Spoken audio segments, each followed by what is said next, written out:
The desert wind carried a strange kind of silence that evening, one that felt heavy, like the sky itself was holding its breath. Out on the open plain, the sun dipped behind the last ridge, leaving long shadows crawling across the land. And somewhere between those shadows, destiny was quietly moving toward a man named Colt Ramsey, a rancher known more for his stubborn grit than his gentle heart. Welcome back to Frontier Echoes, where the forgotten stories of the Wild West are brought back to life with every tale we tell. Today's story is one of pain, redemption, and a girl who believed she was too broken to be saved. But she hadn't met the right man yet. She hadn't met Colt. Colt was finishing the last of his day's work when he spotted movement near the trough outside the barn. At first, he thought it was a stray dog.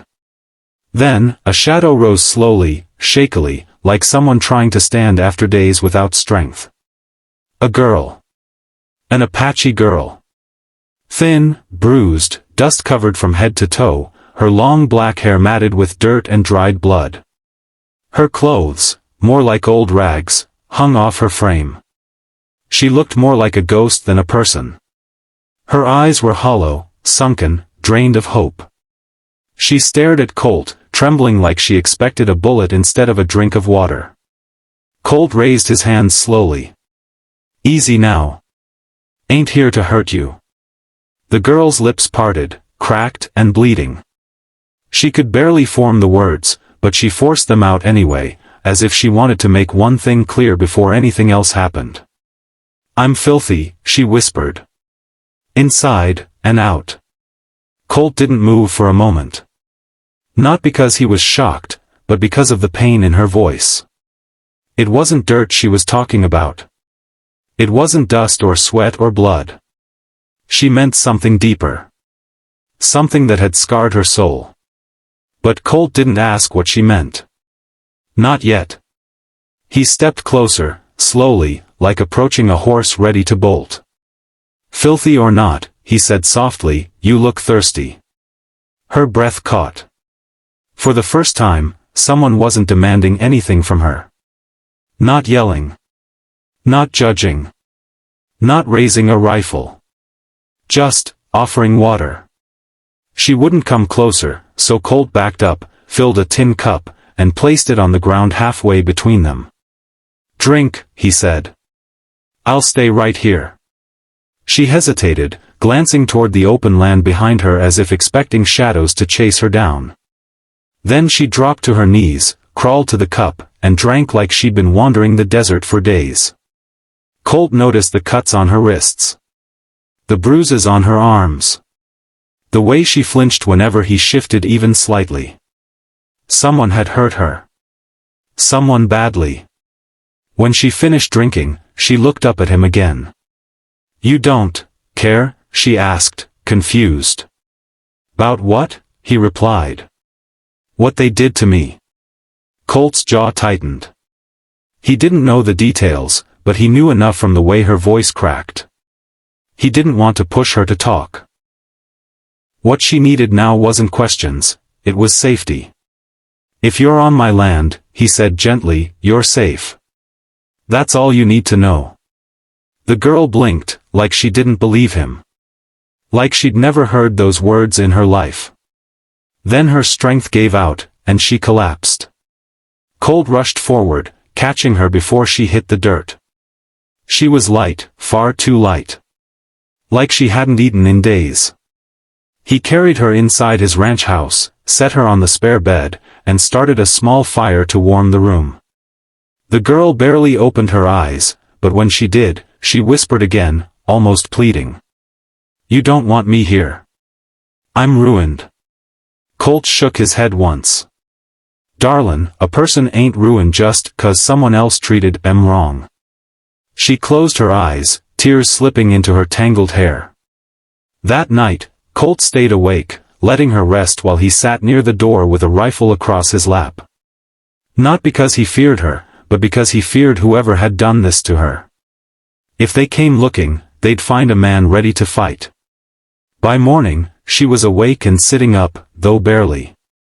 Colt made her a bowl of broth and handed it to her gently. She tried to refuse. I shouldn't take food from you.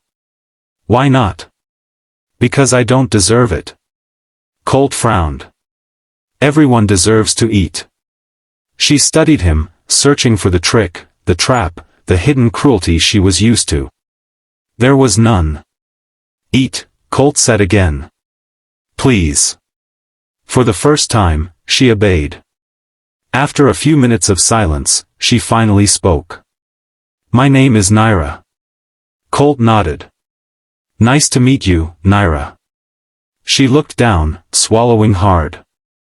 It's not a nice name anymore, not after everything. Colt leaned forward. A name don't lose value because of someone else's sins. Her eyes filled with tears again, and she set the bowl down, afraid to drop it with her trembling hands. They took me, she said quietly. White men. Traitors.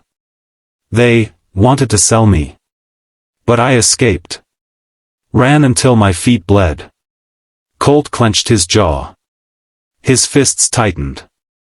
And you came here, he said. To my ranch. I didn't know, she whispered.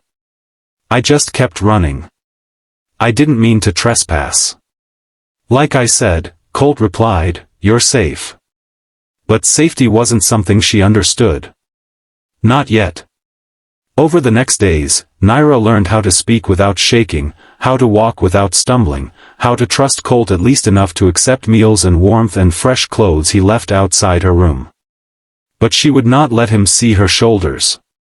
Or her back. Or the bruises healing along her ribs. I'm filthy, she repeated every time he got too close. If you knew everything, you'd send me away. Colt didn't push her. He just answered the same way, every time. You're staying as long as you want. Naira began helping around the ranch, not because Colt asked, but because she wanted to repay him. She collected eggs, swept floors, fed the chickens. Always quiet. Always keeping distance. Always expecting him to snap someday. But Colt never did. One evening, while feeding the horses, she watched him from across the corral. He worked slow, patient, talking to the animals like old friends. She'd never seen a man so strong treat anything with such gentleness. Maybe he wasn't like the others. That night, she gathered courage and stepped into the doorway of the barn. You could have sold me, she said. They said men like you would. Colt sighed. They lied. She took a shaking breath. Why are you helping me? Because you needed it, Colt replied simply. And I ain't the kind of man who turns away someone hutton. Naira stepped closer, her eyes shiny with fear. If you knew how dirty I am inside, how broken, you wouldn't say that.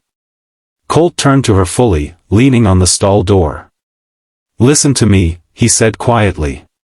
What they did to you, that ain't your dirt. That ain't your shame. That's theirs. She froze, staring at him. Naira, he continued, I don't care what you've been through. Not in the way you think. I care because you survived it. And because you deserve better now. For the first time, a tiny spark lit behind her eyes. A spark of something she hadn't felt in a long time. Hope. Over the next weeks, Naira began to change. Her voice grew stronger. Her steps more confident. She smiled once, just once, and Colt nearly dropped the bucket he was carrying when he saw it. But healing is never a straight line. One afternoon, a group of riders appeared on the horizon. Colt spotted them first and stiffened immediately. Their clothing, their saddles, the way they scanned the land. Traitors. Naira saw them, and terror shot through her body. She froze, dropping the firewood she carried, her breath fast and shallow. They found me, she whispered. Colt stepped in front of her. Get inside. They'll kill you, she said, shaking violently. They can try, Colt replied. The riders approached, stopping at the fence. "We're looking for something that belongs to us," the leader said. "Don't think you'll find it here," Colt replied coldly. "We lost a piece of property." Female. Young Apache. "You seen her?" Colt's hand tightened on the rifle he'd been holding by his side. "Ain't seen anyone like that," he lied. The men exchanged looks. One tried to look past Colt toward the house. "You mind letting us look around?" "Yeah," Colt said. "I do." The leader smirked. "You know harboring stolen property's a crime?" "Funny," Colt answered, "so is stealing people." The men stiffened. Tension filled the air. "We'll be back," the leader warned. "And we ain't a skin so nice next time." Colt watched them ride off, but he knew it wasn't over. Naira stepped out of the house, trembling. "You lied for me." "Yep. You'll get hurt because of me." "Maybe. You don't even know me." Colt walked up to her and placed a gentle hand on her shoulder. She didn't flinch this time. "I know enough," he said softly. "And I ain't letting anyone take you." That broke something inside her. The walls she'd built. The chains she still felt. The belief that she was nothing but damaged goods. She burst into tears, falling against Colt's chest. He held her carefully, like she might shatter. "They made me believe I was worthless," she sobbed. "You ain't," he said.